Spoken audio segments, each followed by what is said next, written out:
So calling to order the January 26th meeting of the Technology Commission. It is 6:03 p.m.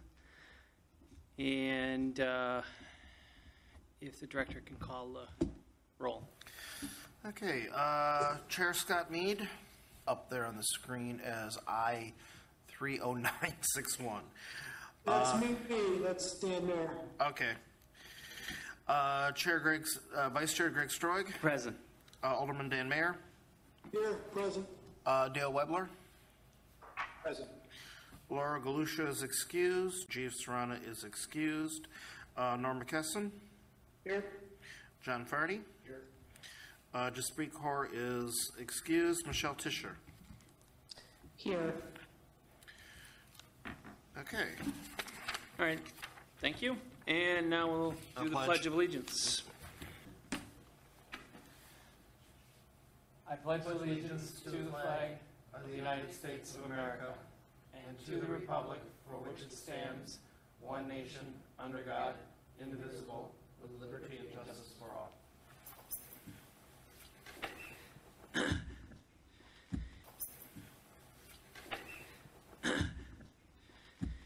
Any citizens to comment? Nope. So we have the December 8th meeting minutes is in the packet, listed as item number 3. 8th meeting minutes is in the packet, listed as item number 3. Need a motion, if it's okay, or any adjustments? Motion to approve as is. All right. John motions. Do we have a second? John motions. Do we have a second? Second. Second. Norm, was that you? Yep. All right, thank you. All those in favor of passing the minutes, say aye. Aye. Aye. Any opposed? All right. Next item number 4, Internet for Franklin. Okay. We have Joel Mikowski online from MCE. He has been our consultant for about almost the past year now. We did an RFP process last winter, and we were looking for a business partner to help us. Everybody's aware we have Spectrum. It's not the most reliable system on earth, and it's not the fastest. And we were just kind of looking around at what other municipalities and like companies were doing, and we connected with MCE. They did do a preliminary study. That's the study that I shared with all of you after the last meeting by email. He'll take control of the computer, give us a presentation, share a screen, talk about the project, where we're at, what the time frames are going to look like, what the project flow is going to look like, and then a lot of specifics so that everybody's able to ask questions. Great. Thank you very much, everyone. I'm excited to be here tonight. Great. Thank you very much, everyone. I'm excited to be here tonight, and I appreciate being able to join virtually here. My little guy had COVID. He caught that, so I figured I should stay away from you all. Let me share my screen. I'll kind of walk through that report real quick, and just touch base on some of the items. I won't read everything verbatim, and then share a couple other slides to really focus on some of the advantages of constructing your own fiber optic network and connecting to our recommended ISP provider for the city, which would be WISCnet, in conjunction with another organization called WeCan. But as I go through this, hopefully that I'll be able to illustrate the advantage of doing so and the steps that we would need to do to accomplish this. Okay, is everyone able to see my screen? Not yet. There you go. Are we good? Okay, great. Again, real quick introduction. My name is Joel Mikowski from MCE. We design numerous fiber optic networks throughout the state of Wisconsin, mainly some other customers in Madison as well. But our primary focus is on designing basically infrastructure and fiber optic networks that you own. Helped design one of the very first ones in the state, known as FoxNet. back in 1999, and that has heading over to our business plan that we put together. August of this year is when this went out, and we kind of updated this. So what we're trying to do is basically connect all of your facilities with your own fiber optic network, as opposed to doing a typical lease with your own fiber optic network, as opposed to doing a typical leased network. By owning your own infrastructure, you know, we can control the bandwidth we put on that infrastructure as electronics progress. It's more reliable and more secure. When you own your own fiber optic network here, when you own your own fiber optic network, the cable goes from point A to point B. It's not hitting any other electronics in between there, as opposed if you would lease a network. Typically, it gets back to some sort of electronics that they control. So you no longer would have that, I guess, security risk, or you no longer would have that, I guess, security risk or that potential point of failure. It is individual fiber strands, so it's very difficult to tap into that or take that data. So again, talking about security, you know, sometimes you have CGIS about security. You know, sometimes you have CGIS running across the fiber, and they absolutely love fiber because it's not touching any sort of switch networks or any other networks that you're out of control of. And then we're going to talk about future-proofing it as well. Obviously, nothing's future-proof. About future-proofing it as well. Obviously, nothing's future-proof, but this technology runs basically at the speed of light or very near it. You know, we get that question, well, you've been installing fiber networks since 1999. Is this old technology? And in fact, it is not. Copper's pretty much being abandoned for the most part. And even the wireless and 5G towers that are going up, those are interconnected with fiber optic cable. They used to backhaul a microwave, and it just doesn't have the capacity anymore to do so. So part of the big 5G rollout last year was connecting all the cell towers with fiber optic cable as well. So let's say, just scrolling through this, the first step that we took is we reviewed some of the existing city infrastructure. And you do have some fiber connecting public safety, city hall, library. And there are some issues with trying to utilize that existing pathway. We pipe, which is kind of glued together. It just usually has issues with those joints and seams coming apart in a lot of sweeps. So we're really not recommending utilizing any of this existing duct or pathway. Maybe the pathway getting into the buildings, but not actually pulling through. And as part of this project, we are also going to be replacing, just to confirm, all the what I'll call on-campus OC1 fiber, and that's all going to get replaced with brand new fiber. Correct. Yes. So we looked at your current leases and broke down. Correct. Yes.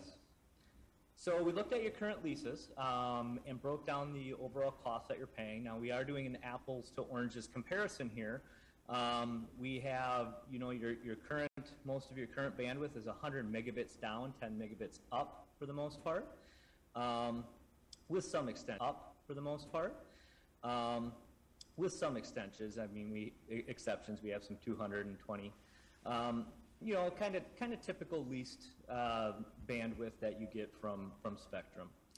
Now, when we start talking about the fiber network, we're talking about 10 gigabits. That's what most of our are running. And just to illustrate the difference between 100 megabits or 10 megabits and 10 gigabits, I'm just going to pull up a slide real quick here to kind of show that illustration.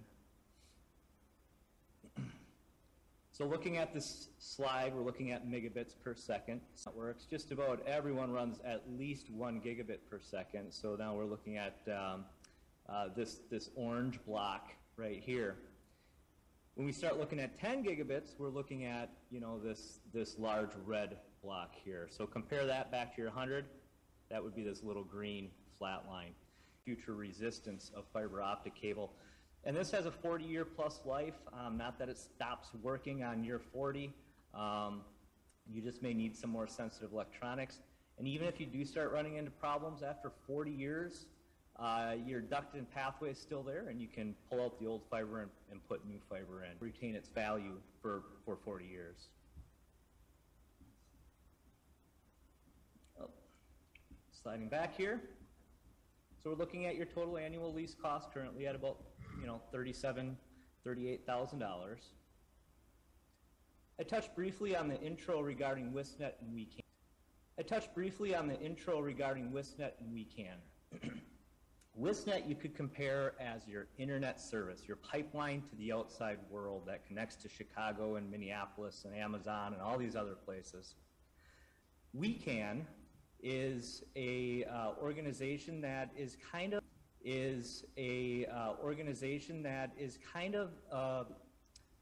I guess I'd call it a Milwaukee/Waukesha Metro privately owned fiber optic network consortium.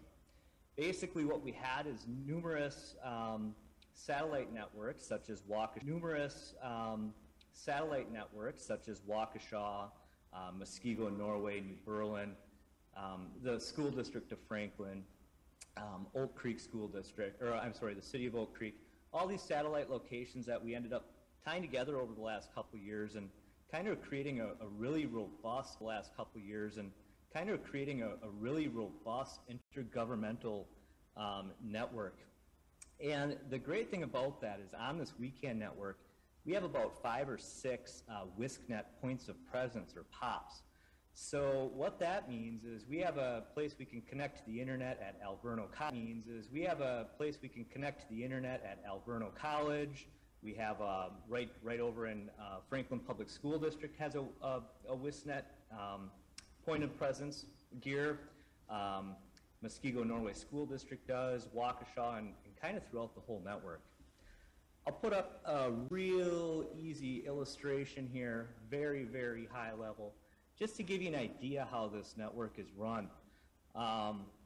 We have some special multiplexing equipment, though, since only we have some limitations on strands, but we put some equipment in that allows us to get 40 channels. To WISNet, once you connect to WeCan/WISNet, you really open up all these opportunities to connect to any of these other communities. And that can be for public safety, that can be for disaster recovery, that can be for backing up servers. Perhaps you make a deal with the city of Waukesha and you house just in order if something would happen to your data facility or to your building, you're basically still up and running. You don't skip a beat other than having to physically probably move to that other location for a period of time. Can I ask a question here? Absolutely, shoot. On previous slide. Oh, sure. Yep. Is there connectivity to cloud services that would be inherent with this new service that you're putting in? As far as cloud services, that would really be provided through WISNet. So, for example, we were talking about 100 meg and 10 meg once again.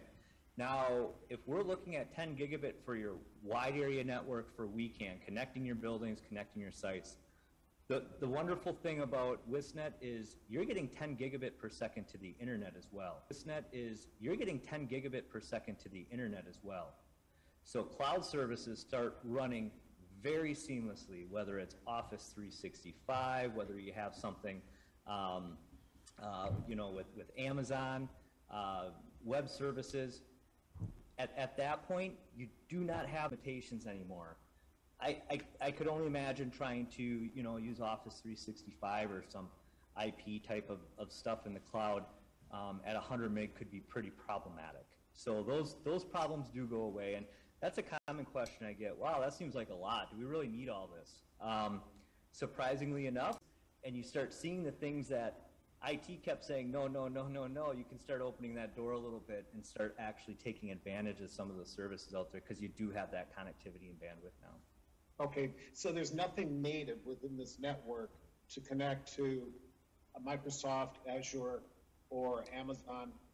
Yes and no. So WISNet actually has at their data center, they have Amazon servers, they have Netflix servers, they do have those. They'll drop those right at the WISNet main points of presence, which is in Milwaukee, and I believe in Madison they have them. So they do have a direct connection to that. So you're connecting to that at 10 gigabits per second. So it's a very robust connectivity. Now, of course, not every server is going to be at the location, but the big boys are. The big players for the services definitely will be. I can't talk specifically on that. I could get you in touch with Brian Remer, R-E-M-E-R, at WISNet, and he'd probably be able to give you the litany of servers that they connect directly to on their fiber network. Thank you. Mm-hmm. Just a quick question. Thank you. Mm-hmm. Just a quick question. So would it be Yes. fair to think of WISNet as an internet egress, and then WeCan as more point-to-point to the other municipalities? Correct. Okay, thank you. Spot on. Yep. And this, just to be clear, this is just a slice of the big map. That this does go all the way over to Madison. So if we needed to access something at the State Department of Justice in Madison or the Department of Administration in Madison, we will have direct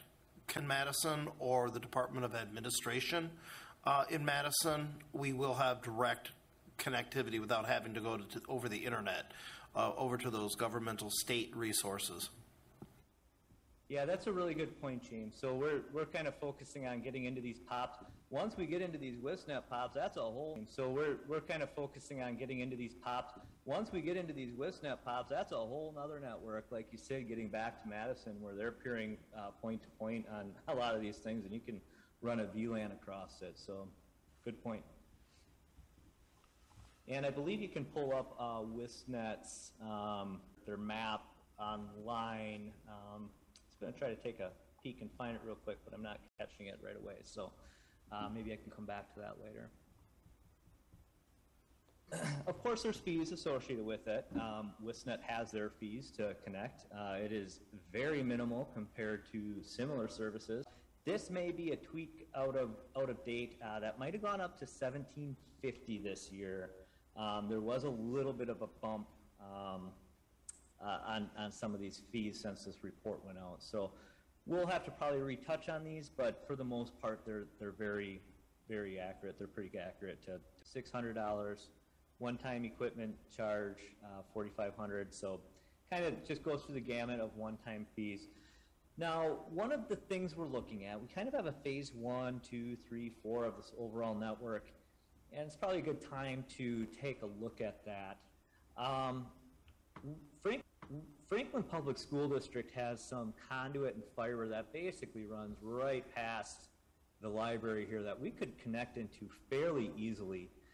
So we're looking at that as a phase 1, this blue section. Let me zoom into this a little bit. So what we're hoping is we don't have to build this entire stretch through here, and we can simply work out a deal with Franklin Public School District to connect into the WISNet network pretty quick and start realizing that 10 gigabit connection to the internet. Now, of course, that's not going to greatly help.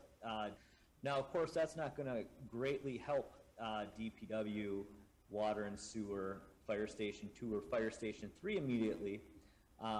We would have to build those connections to just redistribute that internet service, but at least it gets your core operations connected into the WeCan network and to WIS. So we kind of have a couple flavors here. The numbers in front of you represent a worst case scenario.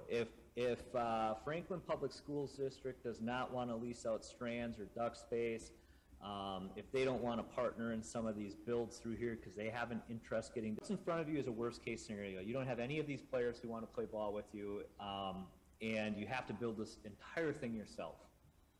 Given the conversations that myself and Peggy and James as well had with some of these entities, I don't think that's going to be a case, and I think the proof in that helps the entire region, and I've worked directly with a lot of these folks, and they're all very willing to share and try to find ways to connect and help one another. So again, this is a worst case scenario. Peggy and I have some more conversations regarding potential memorandums of understandings, MOUs, and what might be associated. We got some high-level numbers from a meeting at Franklin Public Schools of the cost to connect into their network and to utilize this stretch. They're looking at $115,000 and to utilize this stretch. They're looking at $115,000 connection fee, which, looking at how much it would be to construct your own, is actually a pretty good deal here. So real high level, I mean, these are worst case scenarios in front of you. But again, the full case scenarios in front of you. But again, the focus would be this phase one, probably to start with. Any questions real quick? I know that was a quick summary of this very busy map. No, it's very helpful. Thank you. Sure thing.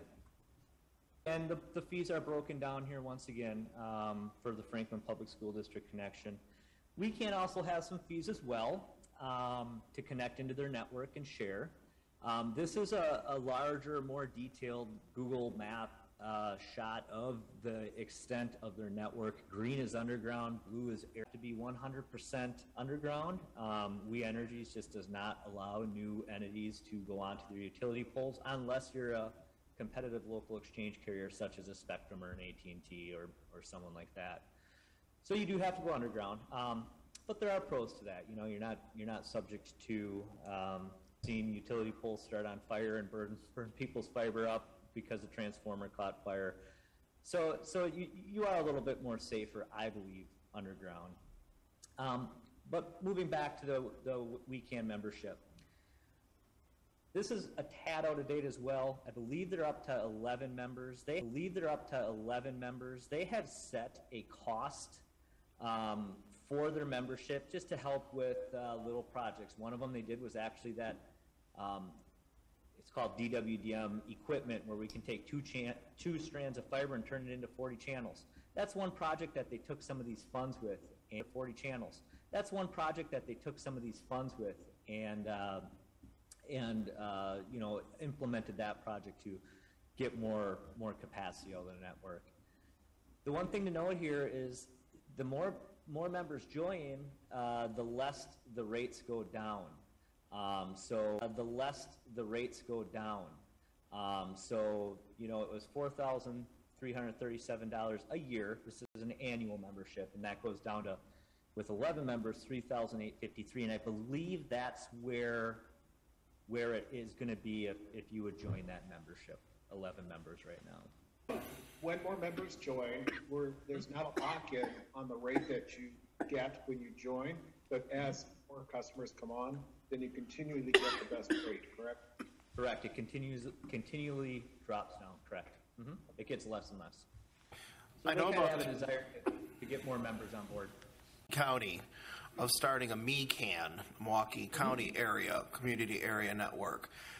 And it seems like that has now gone by the wayside, and it's now, we're just extending on and joining WeCan, where WeCan seems to be absorbing more of Milwaukee County communities as they can continue to grow. Are you aware of, beyond Franklin, at least in 2020, of any other municipalities in the region joining WeCan? Yeah, we're actually working with South Milwaukee School District a little bit. City of Oak Creek isn't on it quite yet. We're doing expansion to the east with them, but they able to connect in. Way out west, we have Mugwanago Area School District interested in connecting, Waterford, and Oconomowoc as well. We're pretty close to Oconomowoc Area School District, and they have an existing wide area network, but not a robust connection. We have Greendale and the city of Greendale hopping on this, I mean, probably within the next month or two. We're getting their, as we speak, getting their fiber connections to Wisnet. We're close to getting up to the whole Wauwatosa area, and it's continually growing and expanding. You're right, James. We did talk with, and we were part of those initial MECAN, or the Milwaukee Community Area Network, discussions early on, and that did fizzle out pretty quick. I'm not sure exactly what happened there, but I know I attended a couple of the meetings and it didn't happen there, but I know I attended a couple of the meetings and it didn't snowball like we were hoping it to, but weekend continues to grow. So I kind of talk about phase one. Phase two would be getting some of those outlier connections to the DPW, Fire Station 2, and water and sewer utility. To the DPW, Fire Station 2, and water and sewer utility. One thing to mention on phase two, I'm going to pop back to the map real quick again. And, oops, sorry, find the right one. Waukesha, as part of their water project getting out towards the lake, is coming right down Highway 1. I'm sorry, this is probably Ryan Road here. And they offered to basically install the duct in for this whole stretch here down to Fire Station 2. In return, pump house, I believe, down here. So they were just hoping to be able to work out some sort of deal or structure to get a couple strands that you may put in to get connectivity back to them. And once we have you connected in the weekend network, those type of handshakes are a lot easier to do, and it's for them. So again, a little scratch your back, scratch mine kind of a thing, some trading here. As far as the strands, we're looking at 144 strand fiber optic ring. It may seem like a lot, but you never know how these things grow and progress and what the future is going to provide services to residents. As we dug into it, it seemed like your area is pretty well served for residents. It's definitely not an underserved area, when we start looking at RDOF type of funds that may be available to supplement some of your builds. So we kind of started to shy at some of your builds. So we kind of started to shy away from that. It'd be a very large undertaking. Not that that can't happen sometime in the future, but right now we're looking at, let's fulfill our own needs and plan for the future, whatever that may hold. And that's why it's 144 strand. It's not just a 12 to this. It's not just a 12 to this site, 12 here, 12, and only a 36 coming back. We're really bumping up this ring, this backbone. It can go to, maybe it's not even fiber to the home. A lot of our customers now are starting to hook up their traffic signal boxes.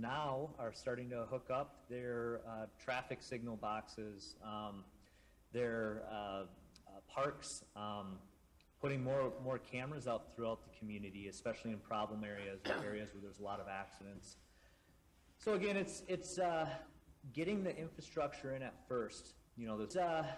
Getting the infrastructure in at first, this big front-end ticket item, and these things typically grow from there. Once you have it there, you can tap off it and provide connectivity elsewhere. The other area we were looking at is sharing Franklin Public School District's existing.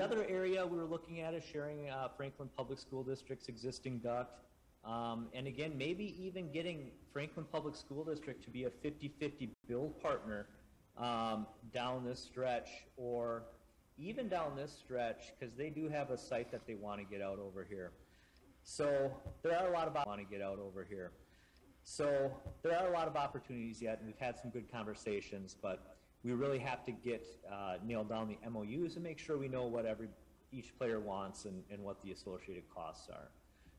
We did get one MOU already, and we're starting to review that and kind of determine from the other communities. And then just to chime in, the meetings we've had with all of those potential partners have been phenomenal. They're all, in fact, that's how the whole Waukesha sewer line with them doing the duct and us getting them back up to the school district, those discussions came out of that. And so we feel like we don't want to get ahead of ourselves on those MOUs. That's why we started with the Technology Commission here. We want to make sure we can get the support of the Technology Commission before we ask the council, and then we're going to go crazy on the MOUs and get it done. Peggy, I don't know if this is a question for you or MCE, but what are the major activities or criteria, and what's the expected time frame to go from phase to phase? So I'll speak from my perspective. We don't want to phase this as a city. We don't have to phase this. We have all of the funds. We're actually using some American Rescue Plan funds, and the council already approved those in the, we're actually using some American Rescue Plan funds, and the council already approved those in the budget. So our conversations have been, you know, when Joel first started this, of course, we didn't know we had the funds. We thought we were going to have to come up with this, do it over time. But we have talked to the council. They're supportive of the reason for the spending. If you talk to Jim, talk to the council. They're supportive of the reason for the spending. If you talk to Jim, he can tell you up, down, and around why our business operations absolutely need this. I think you all know that probably more than a lot of boards or commissions or even the council. So that was just, we know phase one was going to be the easiest one to get at because of the location of the, we know phase one was going to be the easiest one to get at because of the location of the existing WISCNet connection. So Joel can tell us, practically speaking, how that works as far as time frame and how long the construction will take. Sure. Basically, once we want to move forward, our first step is really starting to get the engine type of thing. So our process typically involves, as soon as we know this thing's a go, we call in Digger's Hotline utility planning locates.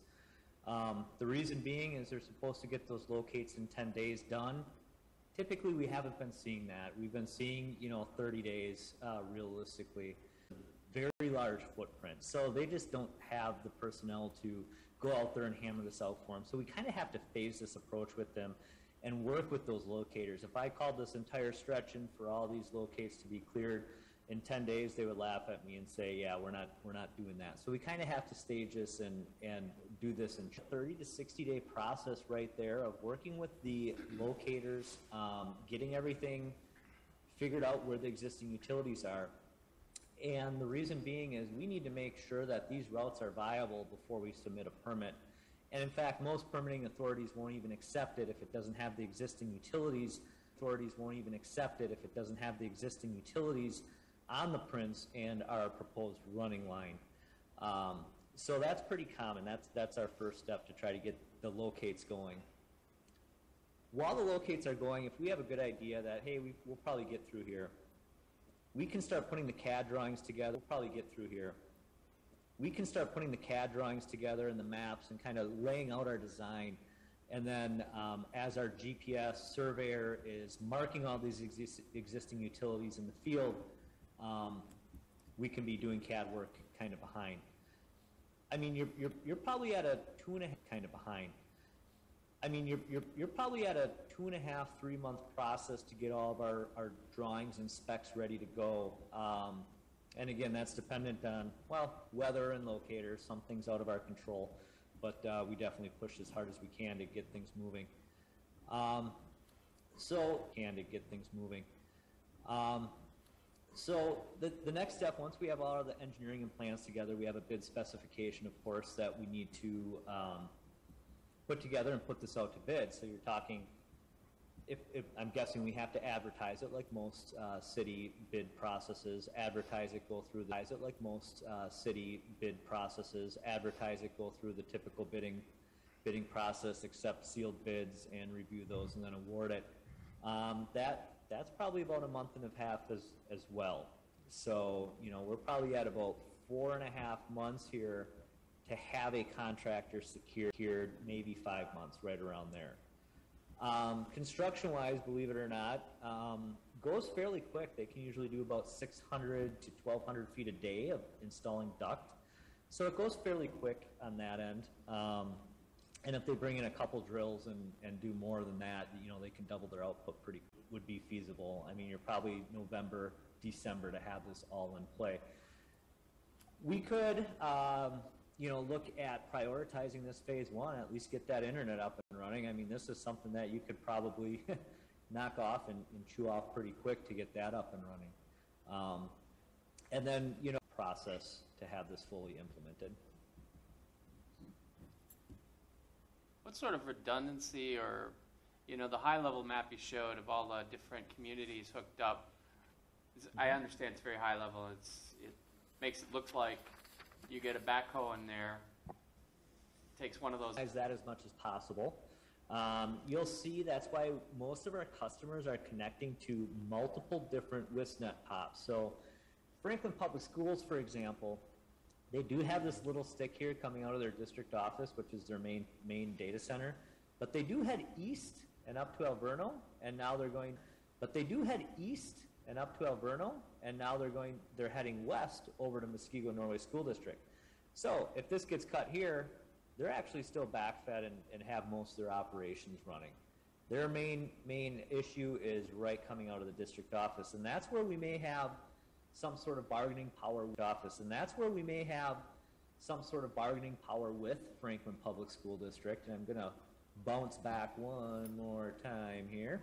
Joel, I'm just going to take it for 1 second to let somebody in. Okay, go ahead. So if we wanted to try to leverage something with the school district, they have a connection coming, well, actually straight down here. We could potentially get them on different strands coming around, so they no longer have this stick right here. That can be an issue if it would get cut. And we connect to 2 WISNet connections, again, in case. We have a couple customers that are pretty darn close, Waukesha being one of them. They have a ring in and out. They have a connection up at WCTC, Waukesha Community Technical College at Davidson Road. In fact, I think they have a third one. I believe they go out to Berlin or KMSD. Tendencies. We're real close for some of the customers, and even at most of them, they're probably at 98, 95%, pretty well resilient. So. Okay. Question from Dale. Yeah. So it looks pretty good on paper. I mean, logically, this makes a lot of sense. Where are the city's risks during the planning and construction phase? Let's see. What risk would you have? I don't know if they're risks as much as hurdles. Permitting is one always. I know this stretch through here is owned by Milwaukee County, I believe. That's why I'm hoping we can strike a deal with Franklin Public School District, because we had to obtain an easement through the county land, and it took some time. Other risks are railroads, not that we can't get permitted to get across them. They can take months and months and months and delay it. Another risk, of course, would be weather as far as getting this implemented. A lot of times when I hear communities worrying about implementing a project like this, it's the maintenance side of things. How do I maintain this? What do we do? Great, we have this nice shiny new fiber optic network and it's going to work great today. What happens when we do have that backhoe hit? Or how do we make sure in the first place to mitigate the potential of a backhoe hitting this? And you do have to put a maintenance plan into place. We support our firm most of the weekend network as far as maintenance. We're typically the first call. We have contractors on call to respond to these outages and splicers available, and our project managers as well. In fact, we're opening an office in Waukesha within probably the next month here, just to improve our response times. We're housed out of Green Bay, but that's definitely something that we realize that we need to get a quicker response, even a quicker response than what we can now. So those are the things. If you look back at this, oops, a little ribbon bar popped down in front of me. We do address maintenance, and this hotline is a big part of this. We actually covered most of this stuff here, so I'm just going to slide down until we get to the maintenance portion. Operational costs. Locating's one. We'd want to be set up with a third-party locator, so when they call Digger's Hotline, they spray paint and they put little flags on. And they also provide what's called a watchdog service. So if they're starting to dig real close to your fiber, they actually sit out there and they watch and work with the contractor to make sure that they know where it is, how deep it is, and they're being very careful around it. That doesn't mean it always happens that way. Sometimes a contractor starts digging before the locator, they just don't care, or they got a project to do and they didn't call in. Digger's Hotline locates, it could be someone planting a tree with an auger they rented from Home Depot, or a spade, and that can take it out. Now, there is a liability aspect. Who's responsible for negotiating? Who's responsible for negotiating the contracts with the contractors in the city?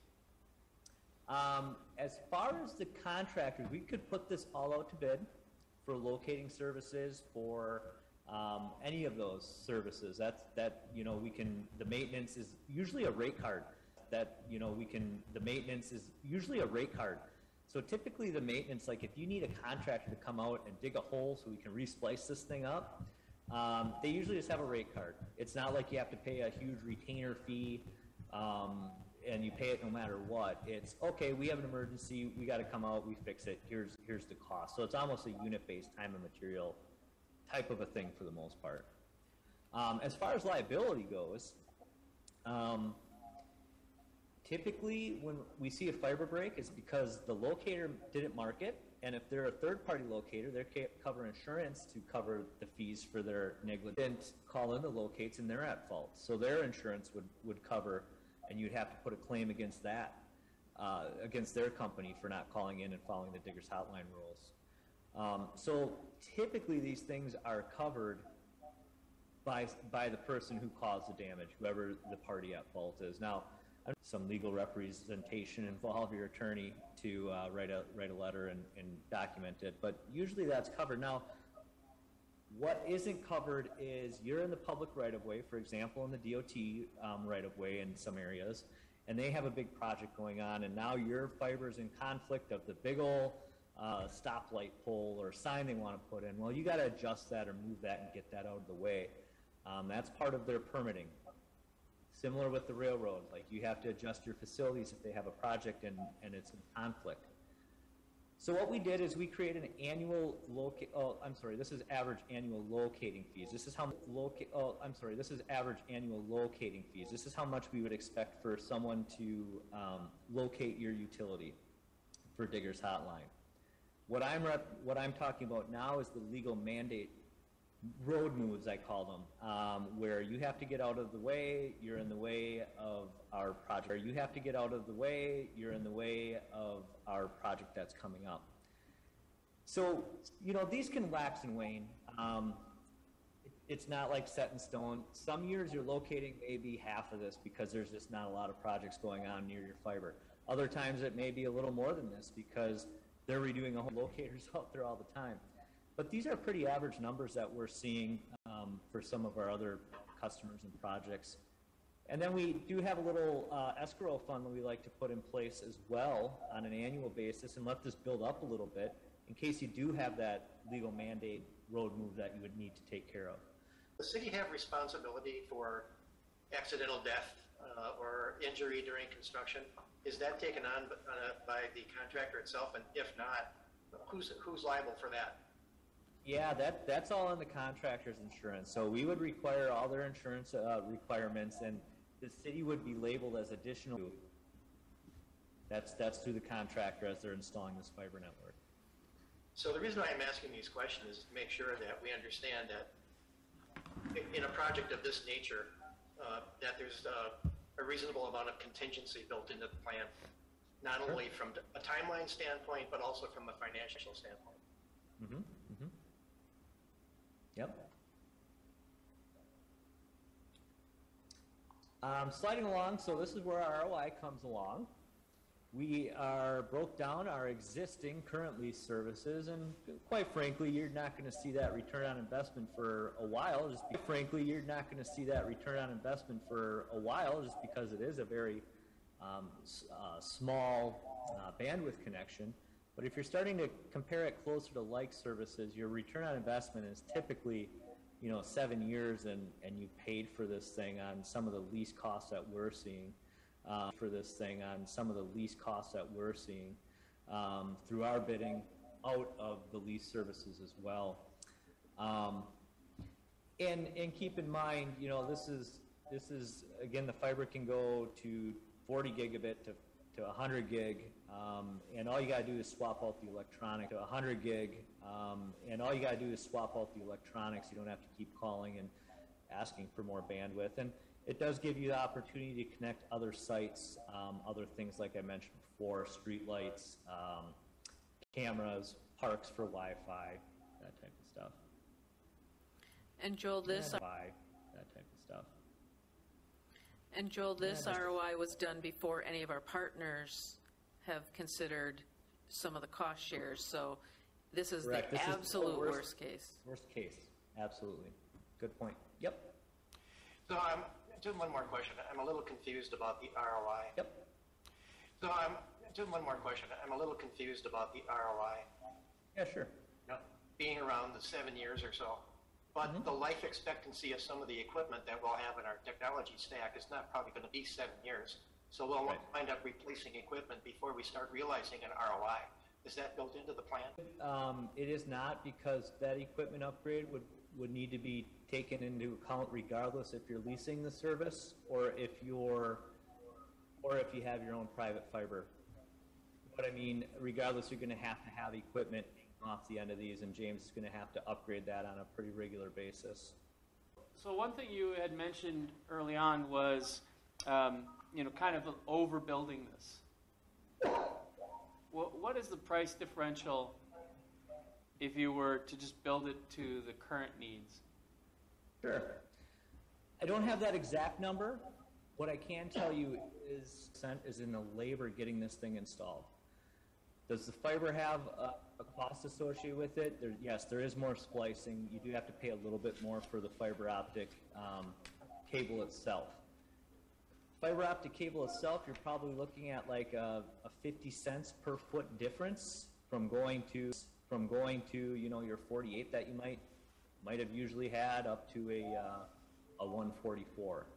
But the splicing is about $50 per strand, so that can add up, absolutely. What we've done in some customer cases is they didn't want to pay for that splicing, but they wanted to get it in. New Berlin was an example of this. They bought I think in their case it was a 96. They went with a 96 even though they didn't need it. And they just left the fiber unterminated, sitting in the splice cases in case they came that they wanted to utilize it. And it sat like that for maybe 2 or 3 years, and it's probably been a few years now since they said, you know what, we want to get hooked up to WeCan, we have these other needs. Can you guys go back through and resplice this all up? So if there's a budget in mind and some of those things, we could definitely look at some options to bring down these costs for sure. Well, when you pay for those maintenance costs, the service costs, do you pay by the linear foot or by the strand linear foot? The linear foot, pretty much what's or anything like that. It is linear foot. Okay. Mm-hmm. I think Peggy talked a little bit about the American Rescue Act, ARPA money. That's kind of what we're looking at leveraging for this, some of that pot of money. These are more geared towards providers providing services to residents, especially underserved residents. You probably see the governor talking quite frequently about connecting everyone up, and those are really rural type areas, and quite frankly, Franklin just doesn't meet a lot of that requirement, and you're not providing it directly to the residents to benefit them. So it's a tough case to make to go after some of these funding sources.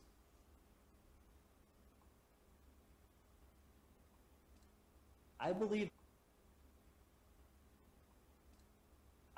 that's most of what I wanted to cover. I do have presentation stuff. Of course, if you want to look at any of kind of our process that we talked through, maybe I'll flip through these quick. This is just a typical underground installation. What needs to be done, how it's done. We pipe it right to your server rack. This is a little bit about the digger's hotline I was mentioning and the surveying that we perform. You don't have to worry about the aerial stuff since We Energies wouldn't entertain. You don't have to worry about the aerial stuff since We Energies wouldn't entertain that. Of course, here's our permitting and documentation. Individual strand mapping is important, so we know exactly where every single strand out of that 144 could potentially end up, and where we could use, or basically tap into this system and what strands to use. And project management's important too, being on site, making sure the contractors are adhering to the permitting requirements and the bid specifications and the drawings. Some examples we see of overfilled ratios where they've jammed all this in and cut the fiber, and things that just aren't flush that will get hit by a lawnmower, not using rollers and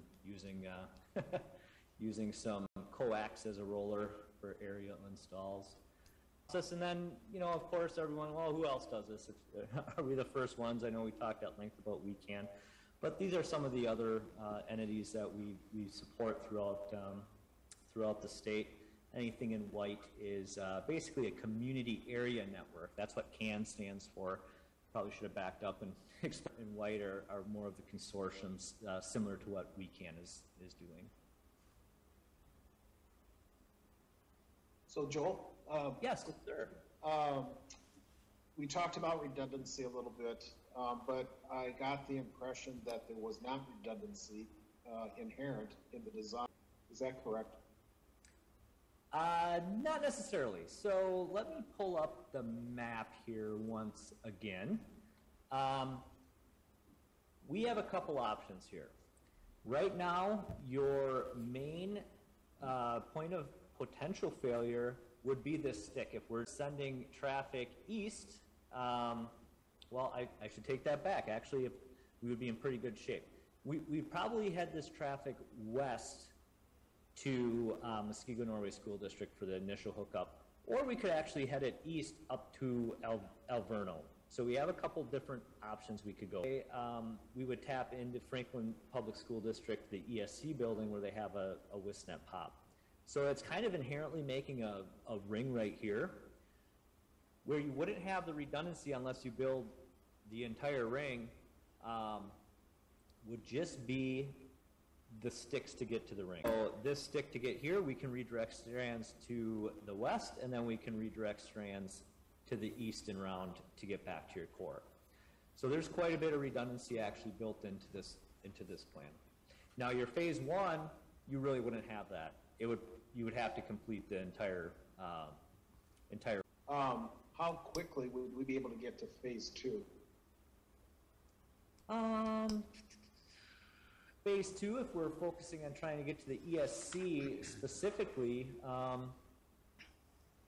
we'd probably still go through the entire bid process, I would assume, for the whole thing. But this is our main connection. This is what we want to accomplish very first and give a deadline to that. I think you could get this complete within about 6 months from approval, if not earlier. Probably 5. I don't think we have any railroads. Do phase two? We don't have to. It would be great to know this all up front and have them chip in on the front side of things. But again, what's in front of you is worst case scenario if none of these other potential players, come to the game here. So,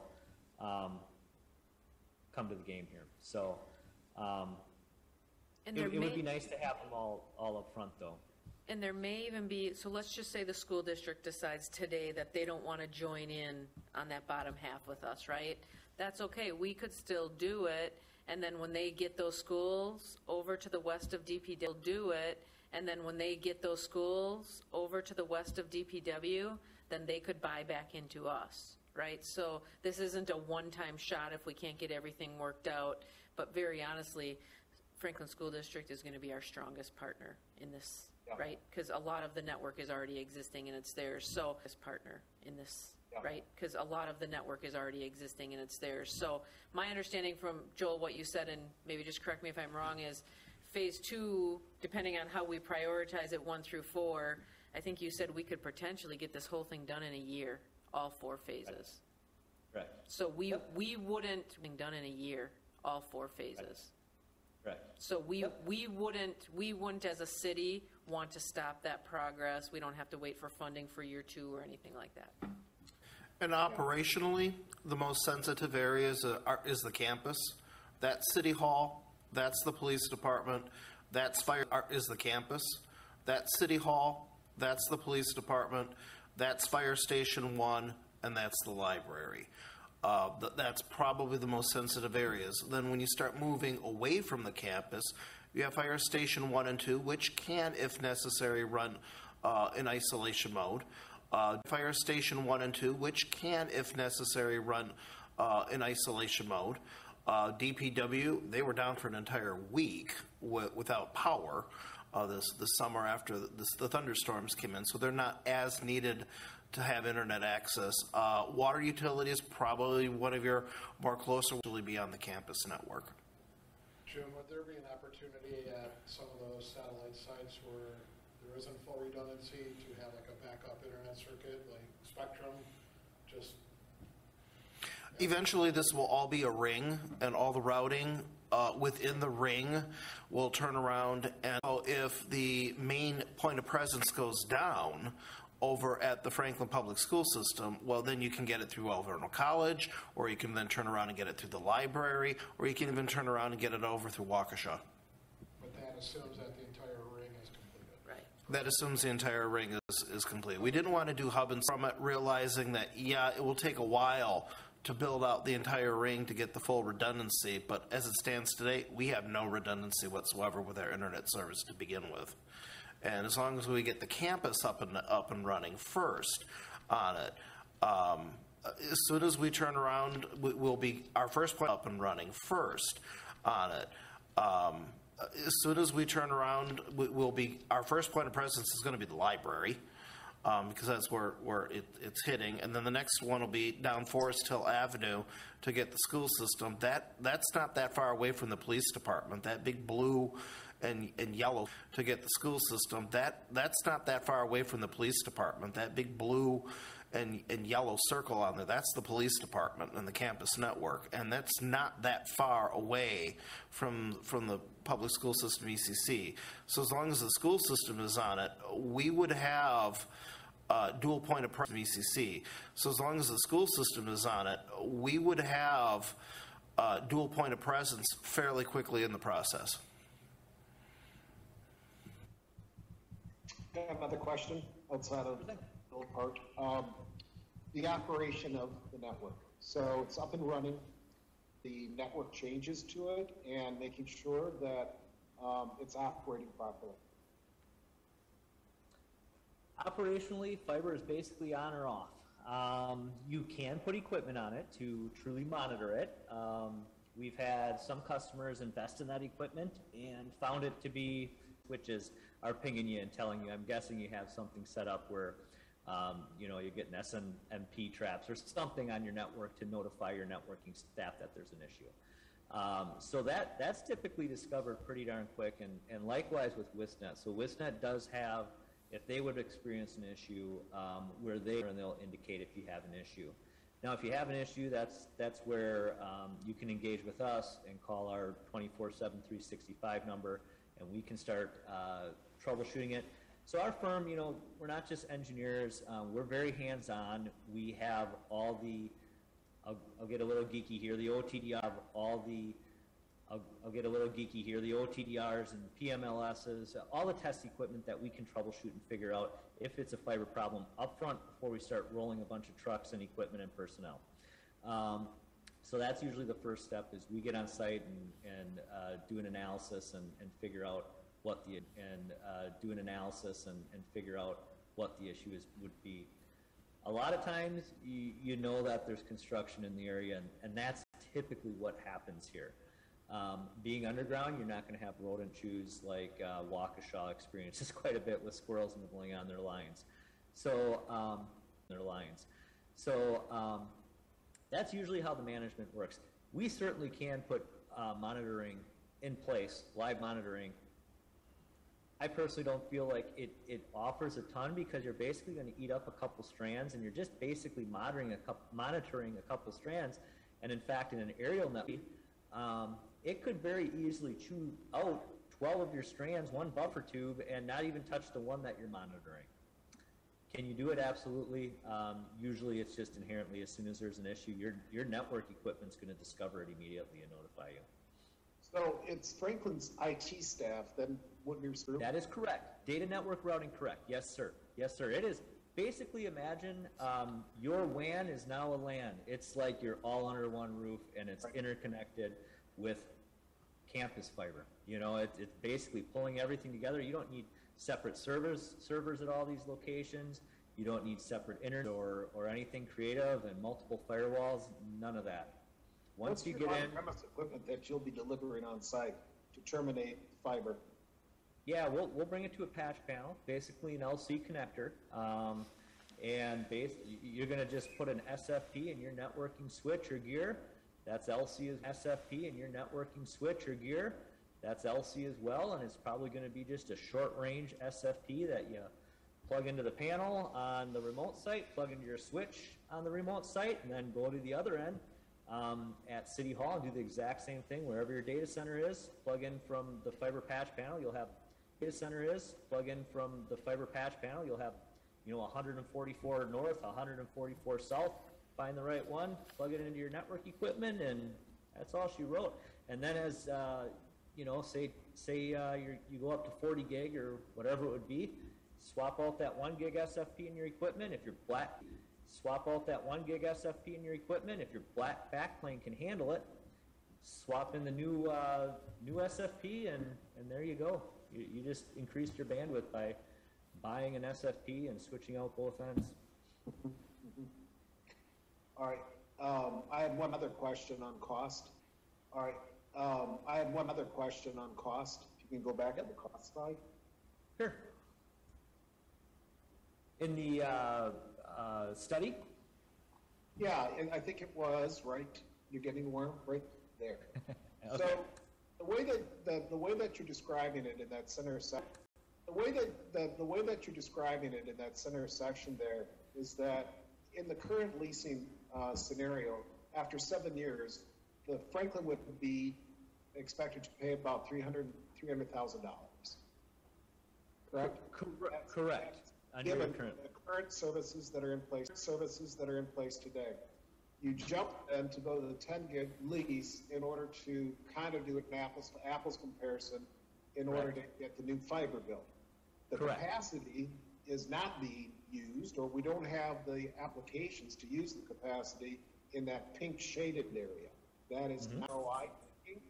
Do we have the demand in order to satisfy the build of the fiber? Because logically, we're still paying. The question was asked a little while ago, is it closer? Can we get a number that comes closer to the $300,000 calculation to do an apples to apples future potential need that we have that I've not heard articulated yet? That's something that James would probably have to answer on if he is having heartache at his 100 meg down and his 10 meg up.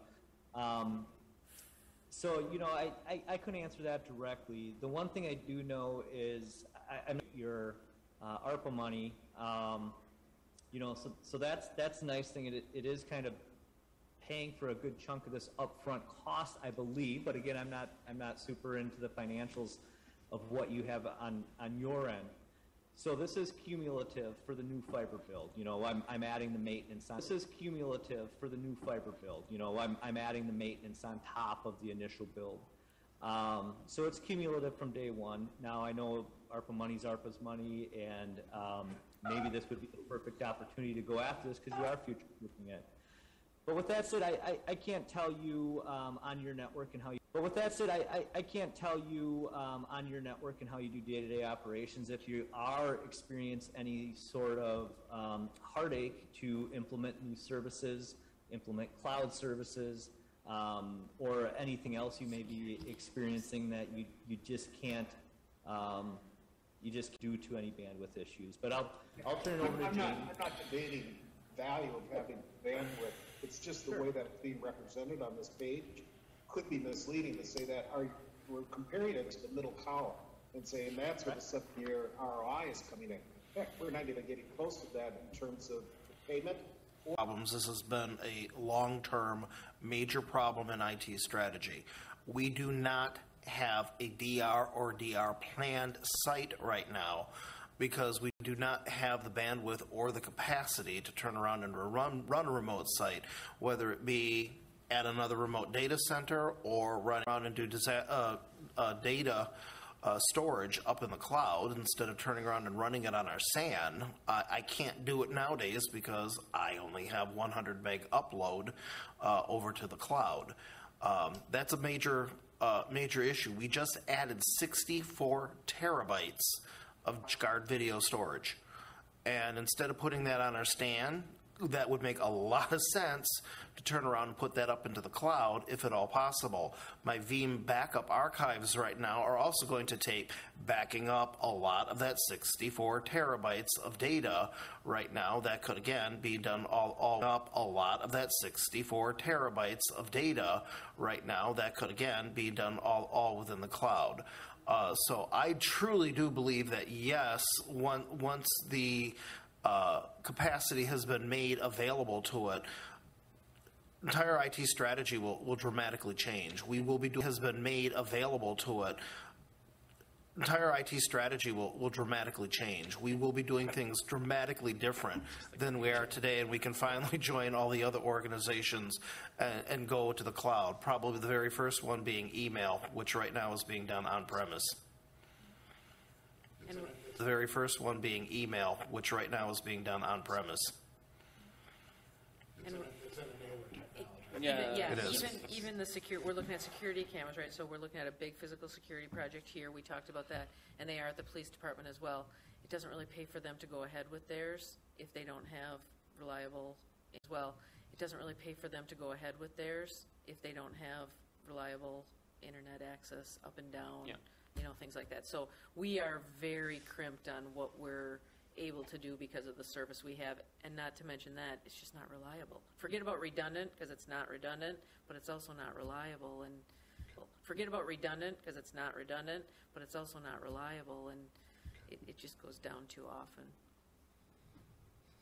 I think the representation of the numbers could be just improved a bit to make sure that any monies that are coming in order to help offset this amount should be shown to offset the delta between the 300 and the 1.7 million, just to be able to get a clear understanding about, yes, tremendous value to get the bandwidth, but what actually is the new cost that's coming into the city of Franklin? Are we really clear in terms of the pace in which we're going to be consuming the new bandwidth? Is it something that it's going to be, we have a clear understanding that these new cameras, the additional workload that's been put on this, that yes, we are going to be consuming it 4 years, 3 years. It's just a bit of a shot in the dark, no pun intended on dark fiber, but it's just an unusual situation to have the discussion without understanding about the value that's going to be achieved, clearly stated. And I, by no means was I trying to misrepresent this slide at all. And that's why I kind of, even early on when I broke down the current lease costs and the apples to oranges comparison, that's why I wanted to bring that blatantly obvious. And again, I get blatantly obvious. And again, I get the note says here for 10 gig service. So I completely understand where you're coming from.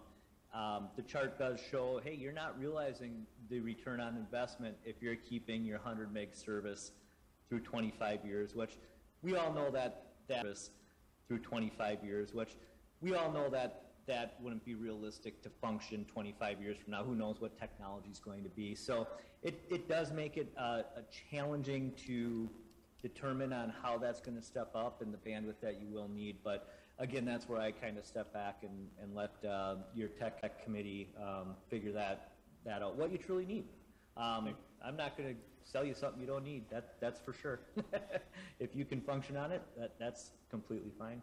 Yeah, I don't think my opinion is you probably won't be able to justify, based upon what you know a little bit. You can project and guess in the future. But like we were saying in the room here, it's really an enabler for the future. It's a piece of infrastructure that oftentimes you don't have the complete understanding, right? Or even over 7 years. It's just, and then you add in the fact that, just like a lot of government money, it's here today, and here's a use for it. So there probably could be other uses for it. I have no idea. Just one quick comment and a little story on that.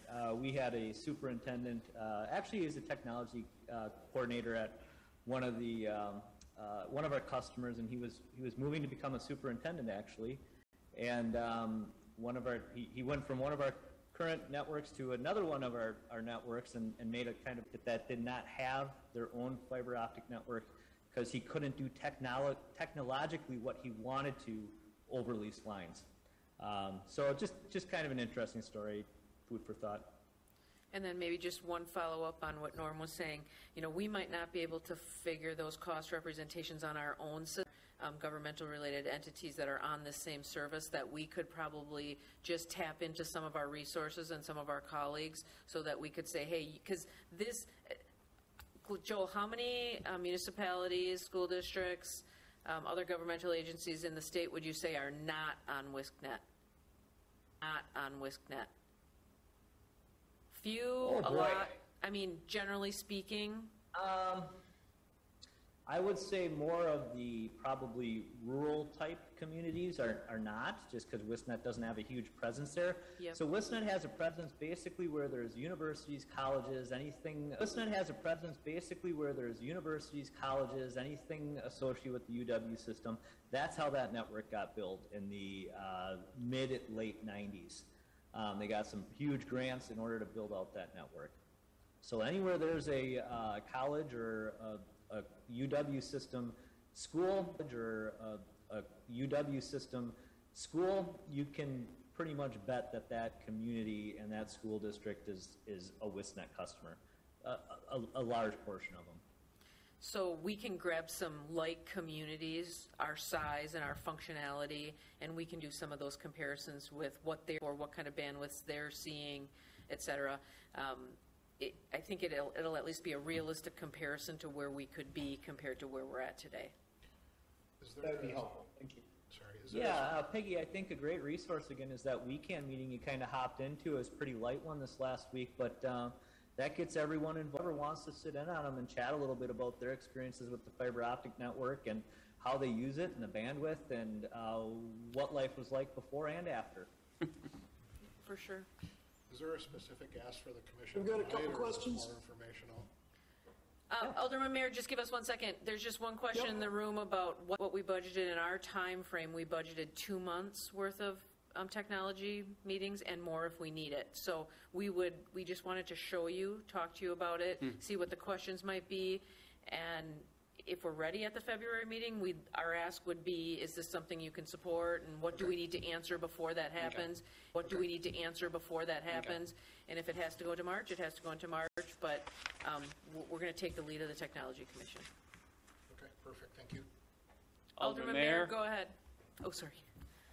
On this chart that's up on the screen now, I would like to see the numbers of the savings. I would like to see the numbers of the savings, have it extrapolated out to the right under notes maybe or something, because I see at year 7 we break even, but then in year 8, what would the numbers be for saving in 9 and 10 and on? Sure, sure, we can do a simple sum. And on the back side of it and on. Sure, sure, we can do a simple sum. And on the back side of that, what it's going to cost more for the next 6 years. Then a couple more questions. Does this benefit, or is there a way for people who are not hooked up to it to benefit from this through the cloud? Or like the citizens, the households can they benefit from this, or is it just the major customer? Sorry about that. My dog has a few comments here too. But is there a way that the non-big customers can benefit? 44 strand cable in this network build, and we also have a 2-inch conduit that's being installed, so we can pull more fiber through it. That's why we bumped up the strands, is to have that capacity if you do want to go down that path. Now, early on, we investigated that a little bit. City of Franklin and MCE wanted to make sure we were ready to make that commitment. I mean, you would want to become a competitive local exchange carrier and really go up to battle with the AT&Ts and the Spectrums and try to provide that service. It can't be done lightly. You can't expect to make a lot of money on this, if any. It has to be really just a utility that trying to serve the residents in the community. Basically, that upfront build, if you use like Chattanooga for an example, which is a popular fiber to the home project, they never wanted to recoup or never had any interest to recoup their initial investment, as long as they kept their maintenance moving forward and could provide this great service to their community at 1 gigabit to the residents. That's an example, 1 gigabit to the residents. That's an example of a municipally owned fiber optic network. Now, where you may be able to benefit the community is by partnering with another fiber to the home type of company, maybe a TDS or somebody else who might want to provide services to the residents. And now, instead of them having to tear up your whole city, you could reach out to them and offer them maybe 24 strands in your 144 strand bundle, and they can take those and serve the residents in the community with it. And lease that back from you and kind of put some revenue back in your pocket. Or if you don't want them in your cable bundle, they could pull through your existing conduit and pathway. I always tread lightly with this customer with my customers regarding this.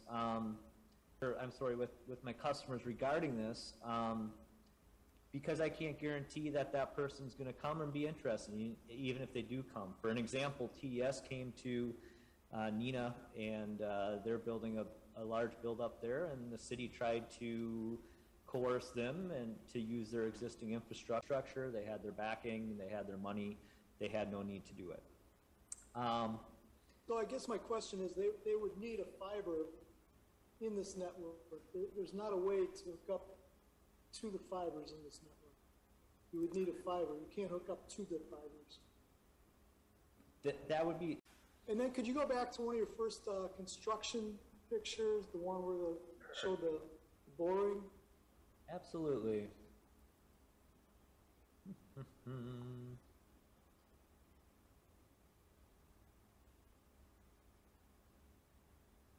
Here we go. There we go, that's it. Okay, Yep. So the orange pipe, conduit, on the left picture there, that's what goes in the soil, and the fibers go in that, Correct. correct? Yes, sir. Mm-hmm. So you mentioned early on that the fibers would last for 40 years or whatever. Can the whole fiber network be replaced through the conduit? Correct. Yes, if you would need to, absolutely. Okay, and then how distant are the accesses to the conduit placed? Sure. We don't go over 2,500 feet with a handhole. You can go much further than that. I mean, you could blow in probably 5,000 feet if it was straight and not too many bends. But we do that 2,500 feet because we like to have service and expansion loops in case something gets hit. You can pull that back, set a new handhole where it was damaged or hit, and splice it back together. So Rule of thumb is 2,000. We like. Been looking at the possibility that whenever a new road comes into Franklin, that as part of the requirements for the project, that they have to put in conduit that will, as part of the road.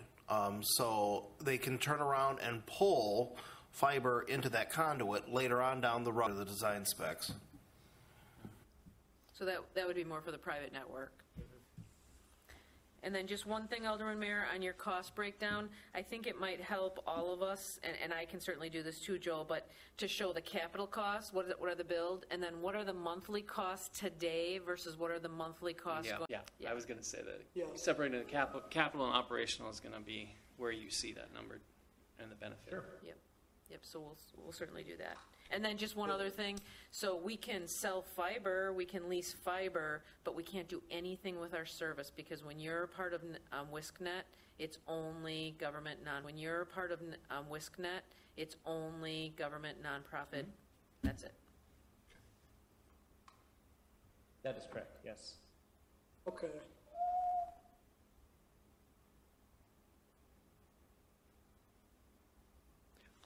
But you're going right by my house, and I'd be willing to. But you're going right by my house, and I'd be willing to be a beta tester. Any other comments on this item? If I could, Chair. So the only thing I would like to say is just, if I could, Chair. So the only thing I would like to say is just from the commission, how would you like to proceed on this? That would be my question at this point. I mean, it sounds like some members would like to see the costs a little bit differently, as benchmarked or as compared to other cities, municipalities that are like size network, I guess. What did they see? Did they see an explosion in use? And is it also proposed plan versus actual for another customer, so that we can actually see how the project was initially envisioned and how it actually occurred?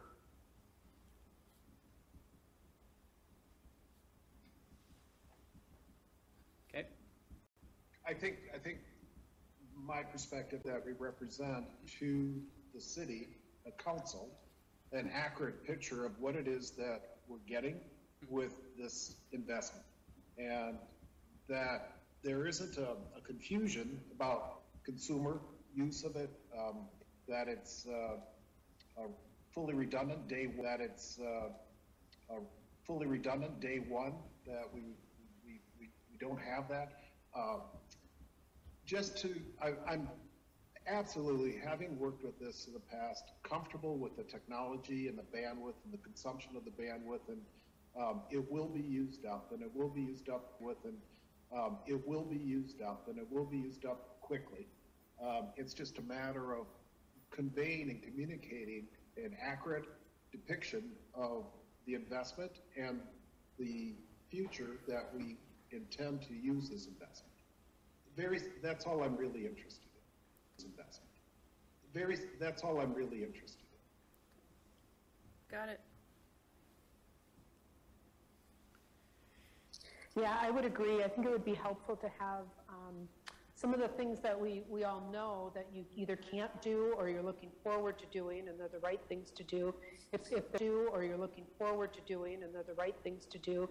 If they're laid out, I think that'll go a long way to showing, more justification, right, for the large investment.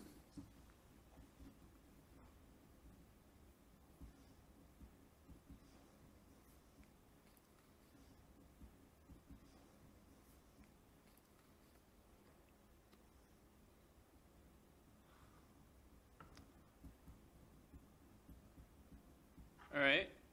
Well, not hearing any other comments, I'll thank you, Joel, for your presentation.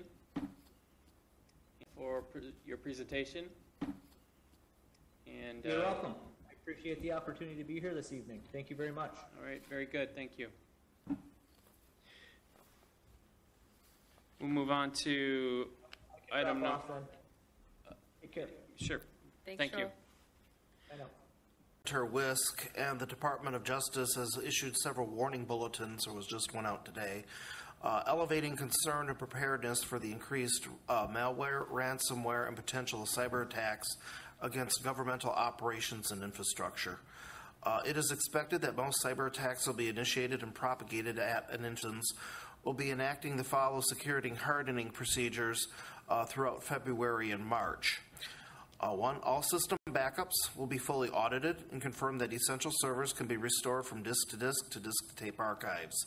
Backup systems themselves will be actively backed up, where the databases of the backup system archives, firewalls, and perimeter defense systems are fully up to date. All access rules are up to date and do not grant access to any obsolete system. Any system accessible via NAT rules are closely monitored on a daily basis. Systems accessible via NAT should be eliminated under an accelerated schedule. Firewall and perimeter systems accessible via NAT should be eliminated under an accelerated schedule. Firewall and perimeter defense systems should be performed geolocation and provide country block rules. Obsolete operating systems should be removed from the network or placed into isolated stub networks. Obsolete network protocols should be removed from the network or placed into isolated stub networks. Obsolete network protocols should be eliminated, for example, SMB 1.0 or SSL. All devices should have advanced threat management clients, which they do today, that are up to date and contain standardized configurations. ATM security events should be contain standardized configurations. ATM security events should be carefully monitored. All computers and network equipment should be absolutely at the latest hotfix patch levels. Systems should be carefully audited for patch compliance. Printers should be audited for standardized settings where non-network protocols should contain security safeguards to prevent inadvertent execution. Full DMARC should be used on all email services. And users should undergo additional security awareness training with a refresh of material regarding security compliance and incident response. I guess my only... An extension of what we're doing, and quite often it's a double check, auditing it and double checking it before the Russians are coming. Right. You anticipate that you'll have to purchase additional hardware? Particular list. We do have it in the budget for this year to turn around and do a security penetration test. I'm working and talking with vendors right now. It's a matter of calendaring and scheduling. Needless to say, there's a lot of interest and a lot of demand right now.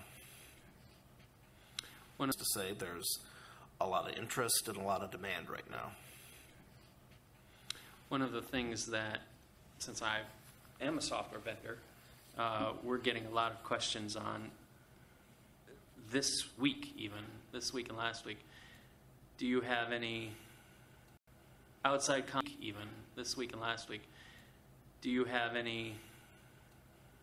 contractors that work on your software that are from Eastern Europe?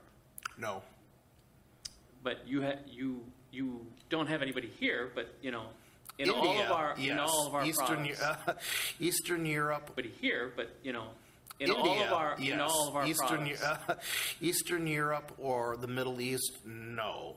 Pro Phoenix would be the largest one that we do have within India. Yep. Where there's also conversations of turning off that firewall access rule and having them be having them be completely and totally mentored access. Yeah.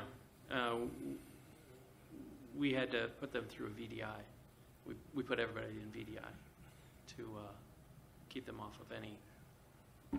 We put everybody in VDI to keep them off of any direct access. Okay. That it? Mm-hmm. Any questions beyond that? Next item is the Director's Report on IT Operations.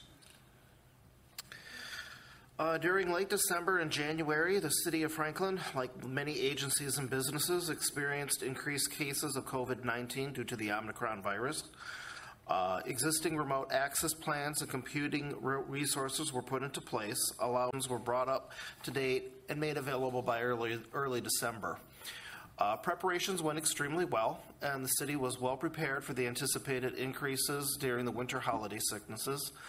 No operational outages in service was incurred during a time period of very heavy governmental service usage. And computer-aided dispatch system, CAD. The problem was initiated on December 6th by the vendor, ProPhoenix, accidentally deploying the wrong version of the CAD client onto the production systems. This occurred during a mandated hotfix needed for the TELUS project as requested by Milwaukee County. Recommendation from the vendor was upgraded to a major server release, ProPhoenix version 2020, moving up to ProPhoenix version 2020 R2. The major system release introduced several service bugs, as well as doing nothing for stabilizing the CAD client crashes onto the production system. Over the course of 7 weeks, stabilizing the CAD client crashes onto the production system. Over the course of 7 weeks, the IT department spent several hundred hours assisting the vendor in troubleshooting the client problems and determining the core problem to the application crashes. Performance logs and crash dumps were gathered on both server and client systems. The log application crashes. Performance logs and crash dumps were gathered on both server and client systems. The logs indicated that the crashes were largely client-related. During the week of January 17th, 2022, new .NET DLLs for form control files were updated onto the CAD systems, which seem to have stabilized most of the crashes.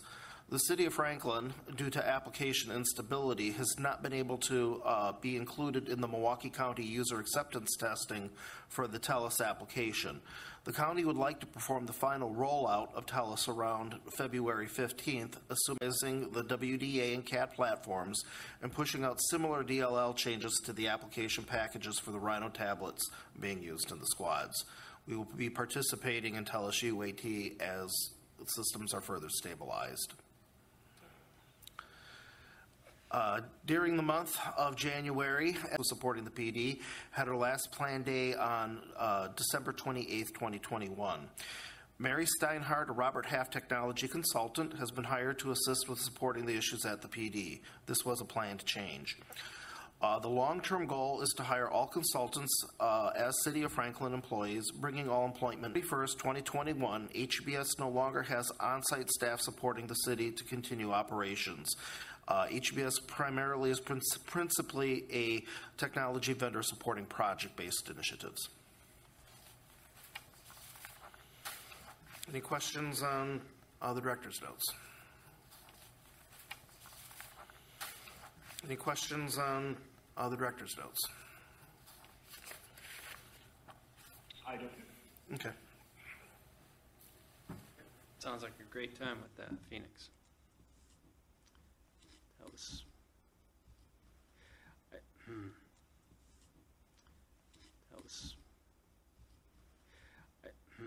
Were we the only people to suffer this problem with this client? Were we the first people to use this client? We were on ProPhoenix 2020 and they accidentally pushed down the ProPhoenix 2020 R2 client to us as part of the hotfix. So that was something that they didn't do at any other site. But the even initial when you one was the a server, mistake. But then in order to correct another site, but the even initial when you one was the a server, mistake. But then in order to correct it, because they had the 2020 R2, which was like 2021, client out already in production, they then had to upgrade the servers to the back-end baseline code as well. When they did that, it was expected that they had to upgrade the servers to the back-end baseline code as well. When they did that, it was expected that the problems that we were experiencing would go away because the client and the server would be on the same code base. Yeah. Unfortunately, that did not occur as we hoped it would. Was there any root cause as to why that? I can understand the other was an error or probably another issue that could be investigated, but when you got on the same server and client level, why did it? most likely because the way the DLLs were pointed out, but I think they also, because they pushed out, you couldn't do it for the entire police department. When they push this out, they push it out to an FTP and the clients automatically update. So all of the CAD clients and all the WDA, which is practically every device at the police department, got the new software. But you couldn't push, I guess Dale's suggestion is push out the old client. You couldn't do.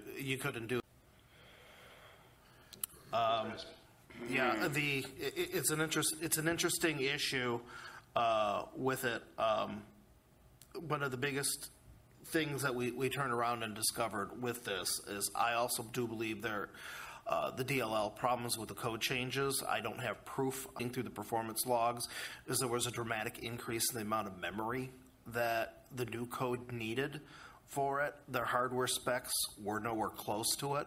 So instead of 8 gigabits of RAM needed to turn around and do the graphics drawings on it, you needed to turn around and have a full 16. Another change around and do the graphics drawings on it, you needed to turn around and have a full 16. Another change that was different from the city of Franklin to others, we use here.maps as our mapping source for the CAD for all the overlays. Everyone else is pretty much using Google Maps that they're now being charged for by Google. CAD for all the overlays.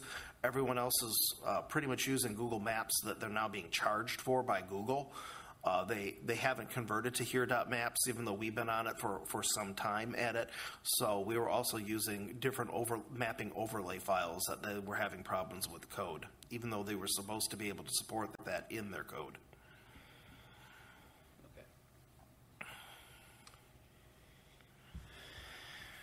Any other discussion on that item? Otherwise, our agenda shows. What was the go ahead. financial impact of that mistake? And who's liable for that? Financially, so suddenly they would be in CAD or WDA, they would get some red X's on their screen, they would have to force close the application and then restart it, and then they would be fine for about 6 to 8 hours. But you suffered a financial impact, though, Jim. Yeah, hundreds of hours. Well, yeah, within the IT department, yes. Hundreds of hours. So who's No true way you're going to get a financial compensation for it. Yep. interesting? The biggest would be a CAD client crashing while you're in the middle of a 911 call. That was a main concern. Particularly if they all started crashing close to that was a concern. Okay, thanks.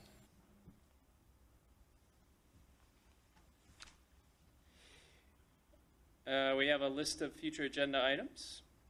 Several, many. It's getting longer. Several, many. It's getting longer.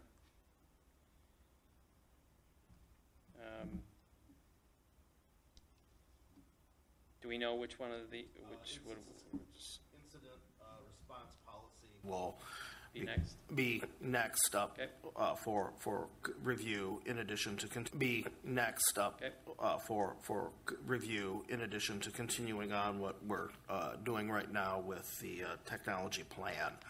But anything doing with security right now, obviously, I think is going to have a major focus. Okay. Okay.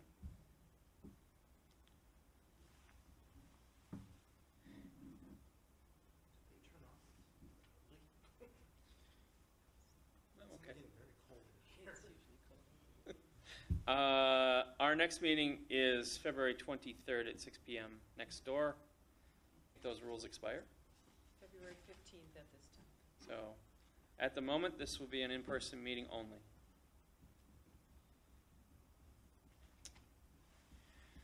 All right. Motion to adjourn? So move.